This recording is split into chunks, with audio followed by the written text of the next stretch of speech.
When I see a pretty girl down the street, I think two things. One part of me wants to be real nice and sweet, and the other part of me wants to see what her head would look like on a stick. That is exactly how Edmund Kemper would think.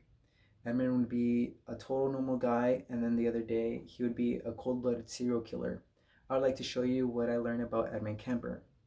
Edmund Kemper, he's also known as the co-ed killer, Big Ed, or the perfect killing machine. He killed a total of 10 people, including his grandparents and his mother. I'm first going to talk about his early childhood, his first killings, and later his where he is now. So his childhood. He was born on December 18th, 1948, in a middle income household. He was a middle child, had two sisters, and his mother worked as an administrative assistant at the University of California, Santa Cruz, and his father worked as a nuclear testing specialist because he served in World War II. Edmund Kemper had a really good relationship with his father, but unfortunately not with his mother. He hated his mother. At the age 9, his parents got divorced, and he was devastated. He was forced to live with his mother. According to Oxygen Crime News, his mother forced him to live in the basement and treated him like he was nothing because she was afraid that he was going to hurt his sisters. I'm first going to talk about the first killings. So at the age of 14, he ran away from home hoping to reunite with his father. He was successful, but only after a year he was sent to live with his grandparents, and he hated his grandparents. After living with them for 1 year at age 15, he grabbed a hunting rifle and shot his grandmother in the head or during an argument. Later, he waited for his grandfather to come back from grocery shopping and shot him too in the driveway. Um, and according to biography.com, the only reason he killed them too is because he just wanted to see what it felt like. He got really nervous, so the first thing he did was call his mother. His mother convinced him to call the cops, and the cops came over, arrested him, of course, and he was diagnosed as a paranoid schizophrenic because this was unheard of for someone like his age to do such a thing. And after that, he was sent to the California medical facility where he stayed for 6 years.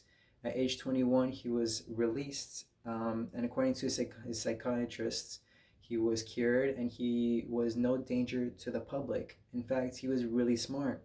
He had an IQ of 145, and according to Business Insider, the average IQ of a serial killer is 94.7. So to compare 94.7 and 145, it's a big difference. Albert Einstein had an IQ of 160. That shows how smart he was. And after that, he went to go live back with his mother, and he got a series of menial jobs, which means that they didn't require much skill. And this made his mother real angry. He grew an even worse relationship with his mother. So after doing that, he would pick up hitchhikers randomly, and he started killing. He would pick up female hitchhikers, take them to isolated places, and he would do one of three things. He would either strangle, shoot, or stab them to death. Later, he would take the bodies to his mother's household. He would decapitate the bodies and have sex with their heads. He later dismembered the bodies. After gaining some practice, after killing 5 people, he waited one day for his mother to go to sleep, and he did the exact same because there was an argument that day. He got a claw hammer and bludgeoned her to death and did his same signature. And according to Psychology Today, the signature of a killer is a repetitive task that fills the killer's needs. So for this example, Edmund Kemper, he decapitated the bodies and had intercourse with their heads for a sense of power and control.